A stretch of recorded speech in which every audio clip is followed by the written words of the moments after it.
नमस्ते गाइस, जय हिंद। कैसे हो आप लोग सब। आज हम लोग बात करेंगे development of tyre 3 cities in India के बारे में। अब ये आज का टॉपिक लेने का मेन मोटिव ये था कि आप लोग टायर 1 सिटीज़ देखो, आप मेट्रो सिटीज़ देखो, वो सिटीज़ जो हैं बहुत चोक हो गई हैं। इतना सारा क्राउड आ रहा है, इतना सारा रूरल माइग्रेशन हो रहा है, इतने सारे लोग रूरल एरियाज़ को छोड़ के अर्बन एरियाज़ में आ रहे हैं, स्पेशली टायर 1 सिटी और मेट्रो सिटीज़ में, कि अब वहाँ पे बहुत ज़्यादा हालत ख़राब हो गई है टायर 1 सिटीज़ में। मैं दिल्ली एनसीआर में रहता हूँ, मैं आपको बहुत फर्स्ट हैंड एक्सपीरियंस से बता सकता हूँ कि दिल्ली एनसीआर भी अब जो है बहुत ही एक सैचुरेशन पॉइंट पे आ चुका है। बहुत सारे लोग यहाँ पे अलग अलग जगह से आ रहे हैं। मैं ये नहीं कह रहा कि वो लोग यहाँ पे ना आएँ जॉब अपॉर्चुनिटीज़ वगैरह के लिए, बट द प्रॉब्लम इज़ कि जितनी कैपेसिटी है उससे ज़्यादा अब लोग आ रहे हैं। एंड इसका मेन रीज़न ये है कि जो टायर 3 सिटीज़ हैं, टायर 2 सिटीज़ हैं, उनका डेवलपमेंट उतना अच्छा नहीं हो रखा है। हालांकि टायर 2 सिटीज़ बहुत सारे अब हैं ऐसे जिनका डेवलपमेंट अच्छा हो रखा है, बट टायर 3 सिटीज़ पे अब हमें फोकस करना बहुत ज़रूरी है, क्योंकि टायर 2 सिटीज़ भी फिर कोई एक टाइम ऐसा आएगा जब वो भी जो है मेट्रो सिटी या टायर 1 सिटी की तरह हो जाएंगे, फिर वहाँ पर भी प्रॉब्लम होंगी।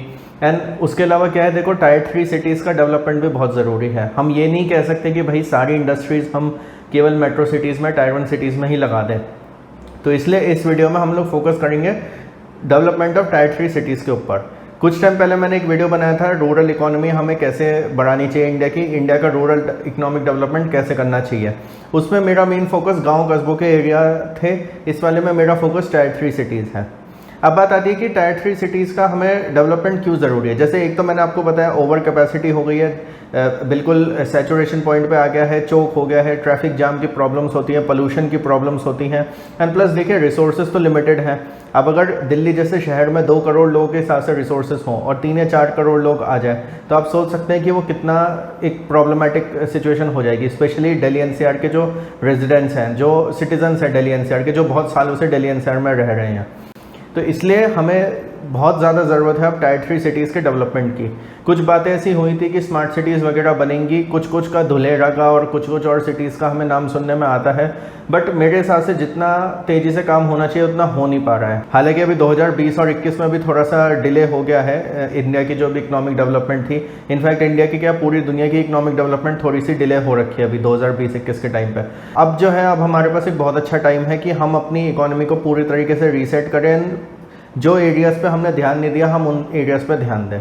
तो अब मैं आपको बताऊंगा कि 5 ऐसे तरीके जिससे हम लोग अपने टायर 3 सिटीज़ को इम्प्रूव कर सकते हैं। सबसे पहली चीज़ होगी कनेक्टिविटी। अब कनेक्टिविटी में सब कुछ आ जाता है, आपका रोड नेटवर्क भी आ जाता है, आपका रेलवेज़ भी आ जाते हैं, आपके एयरपोर्ट्स भी आ जाते हैं, आपके सी पोर्ट्स भी आ जाते हैं अगर वो कोस्टल एरिया है तो। जो कोस्टल एरिया है वहाँ पे सी पोर्ट्स का काम ऑलरेडी हो रहा है। इसके अलावा रेलवेज़ जो है वो ऑलमोस्ट पूरे इंडिया को कवर करती हैं। इंडिया में अलग अलग जगह छोटे से छोटे शहर में भी अब रेलवे कनेक्टिविटी है। नॉर्थ ईस्ट आप देखो कितना रेलवे से कनेक्टेड हो गया। जम्मू एंड कश्मीर में भी अब हम डेप्थ तक कनेक्टिविटी दे रहे हैं। उसके अलावा और भी जो लोकेशंस ऐसी थी जहाँ पे रेलवेज़ नहीं थी, वो भी उस पर भी हम ध्यान दे रहे हैं। प्लस हम लोग electrification, broad gauge and Vande Bharat जैसी सुपरफास्ट ट्रेन्स, इन सब चीज़ों पे भी ध्यान दे रहे हैं। रोड नेटवर्क जो है वो ऑलरेडी बहुत अच्छा काम उसमें हो रहा है, बट ये है कि टायर 3 सिटीज़ की जो कनेक्टिविटी है वो और ज़्यादा एनहेंस होनी चाहिए। एंड बाय 2024 जब तक 8000 किलोमीटर के हमारे एक्सप्रेसवेज बन जाएंगे, तब और भी अच्छा कनेक्टिविटी हो जाएगी। तो रोड नेटवर्क हो, रेलवेज़ हो, इसमें तो अच्छा खासा कनेक्टिविटी है टायर 3 सिटीज़ की। दूसरा पॉइंट होगा MSME सेक्टर। अब देखिए MSME सेक्टर में क्या होता है कि आपने छोटे से छोटे जो भी बिजनेसमैन है, आप सबको इनवाइट कर रहे हो कि आप आइए यहाँ पे इस शहर में अपनी फैक्ट्रियाँ लगाइए, अपनी कंपनीज लगाइए, अपनी ऑफिसेज खोलिए, अपने मैन्युफैक्चरिंग प्लांट्स खोलिए, सब कुछ। अब किसी भी देश को अगर इंडस्ट्रियलाइजेशन करना है तो उसके लिए बहुत ज़रूरी है कि MSME सेक्टर पे वो ध्यान दे। एंड MSME सेक्टर पे जब ध्यान दिया जाएगा तो धीरे धीरे कंपनीज उठेंगी। बहुत सारी ऐसी कंपनीज है जो टायर 3 सिटीज़ में थी, फिर धीरे धीरे उठ के वो टायर 2 सिटी, टायर 1 सिटी वगैरह में एक्सपैंड हुई, एंड फिर कुछ तो ऐसी भी थी जो इंटरनेशनली भी एक्सपैंड हो गई। तो इसलिए बहुत ज़रूरी है कि टायर 3 सिटीज़ में बहुत सारी कंपनीज़ हों।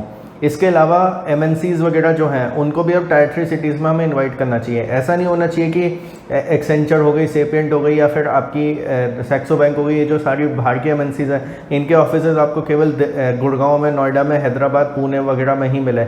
इनके ऑफिसेज आपको छोटे शहरों में भी मिलने चाहिए। इन कंपनीज़ के ऑफिसेज वगैरह होंगे तो एक बहुत अच्छा एक इकोनॉमिक डेवलपमेंट होगा इन जगहों का भी। एंड जब इन जगहों का इकोनॉमिक डेवलपमेंट होगा तो जो लोग अभी अपने होम टाउन को छोड़ के दिल्ली एनसीआर आते हैं या मुंबई आते हैं, हैदराबाद आते हैं या फिर मान लीजिए पुणे आते हैं या बेंगलोर आते हैं, वो लोग नहीं आएंगे। थर्ड पॉइंट होगा लॉजिस्टिक पार्क्स। अब देखिए लॉजिस्टिक पार्क्स हमारे लिए बहुत ज़रूरी हैं।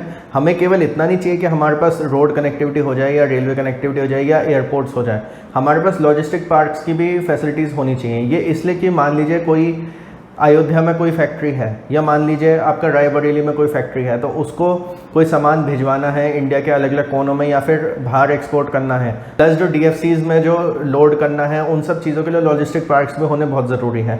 इन सब जगह जब लॉजिस्टिक पार्क्स होंगे तो जो MSME एक्सपोर्ट इम्पोर्ट में है उनको काफ़ी फ़ायदा इससे होगा। तो ये बहुत ज़रूरी है कि हम लोग इंपोर्ट एक्सपोर्ट के हिसाब से लॉजिस्टिक पार्क्स डेवलप करें। छोटे छोटे हम लोग लॉजिस्टिक पार्क्स डेवलप कर सकते हैं। देखिए कोस्टल एरियाज़ में तो हमें बड़े बड़े करने की ज़रूरत है क्योंकि वहाँ से इंपोर्ट एक्सपोर्ट भी होगा, बट जो ये टायर 3 सिटीज़ हैं यहाँ पे छोटे छोटे लॉजिस्टिक पार्क्स है, लॉजिस्टिक सेंटर्स ये वाले अगर हों तो बहुत बढ़िया एक काम हो सकता है। फोर्थ पॉइंट होगा education system in tyre 3 cities. देखिए बहुत सारे मैंने ऐसे लोग देखे हैं जो अपने बच्चों को टायर 3 सिटीज़ से जो है टायर 1 सिटी या मेट्रो सिटीज़ में भेज देते हैं कि भाई हमारे यहाँ पे एजुकेशन इंस्टीट्यूशंस अच्छे हैं नहीं। मान लीजिए कोई इंसान है जो आगरा में रहता है, वो MBA करने नारसी मुंजी मुंबई जा रहा है, या मान लीजिए कोई IIT दिल्ली जा रहा है, या फिर कोई सूरत में रहता है वो बेंगलोर जा रहा है क्राइस्ट कॉलेज में, या कुछ भी है। हमें जो है हमें इन टायर 3 सिटीज़ में भी अब अच्छे इंस्टीट्यूशंस, अच्छे स्कूल्स और अच्छे कॉलेजेस हमें चाहिए। जैसे एम्स का है, एम्स अब बहुत छोटी छोटी जगह भी खुल रहा है तो ये अच्छी बात है। ऐसे ही हमें IITs भी जो हैं वो अलग अलग शहरों में खोलने चाहिए। हालांकि अब तो काफ़ी सारे IITs हो गए हैं, बट हाँ ऐसा भी ना हो कि उसमें क्वालिटी कॉम्प्रोमाइज़ हो जाए क्वांटिटी की वजह से। क्वालिटी वैसी की वैसी ही रहनी चाहिए, चाहे कोई IIT कानपुर में हो, IIT दिल्ली में हो या IIT मुंबई में या कहीं पर भी हो। Similarly goes for IIMs as well.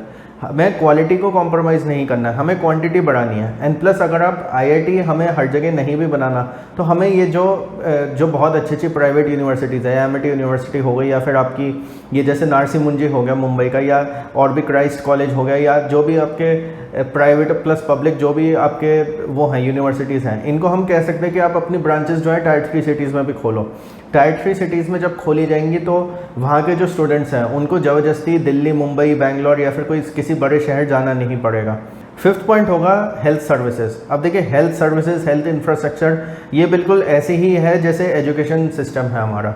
Tyre 2, tyre 3 cities हो गई हमारी। टायर 2 सिटीज़ तो फिर भी चलो बेटर है। टायर 3 सिटीज़ और गांव कस्बों के जो एरियाज़ हो जाते हैं ना, इनमें बहुत ज़्यादा प्रॉब्लम्स होती हैं। एंड हेल्थ सर्विसेज भी जो है टायर 3 सिटीज़ में होनी ज़रूरी है। हम ये नहीं चाहते कि हर किसी चीज़ के लिए इंसान जो है दिल्ली भाग रहा है, मुंबई भाग रहा है, या बेंगलोर भाग रहा है, कलकत्ता भाग रहा है, या वॉटेवर।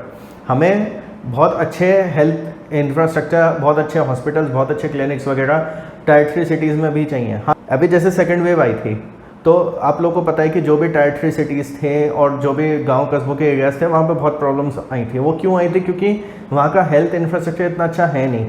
वहाँ पे भी अगर ये फैसिलिटीज़ होती तो थोड़ा आप जो भीड़ जो मेट्रो सिटीज़ में आती है ना उसको आप ईज़ ऑफ कर सकते हो।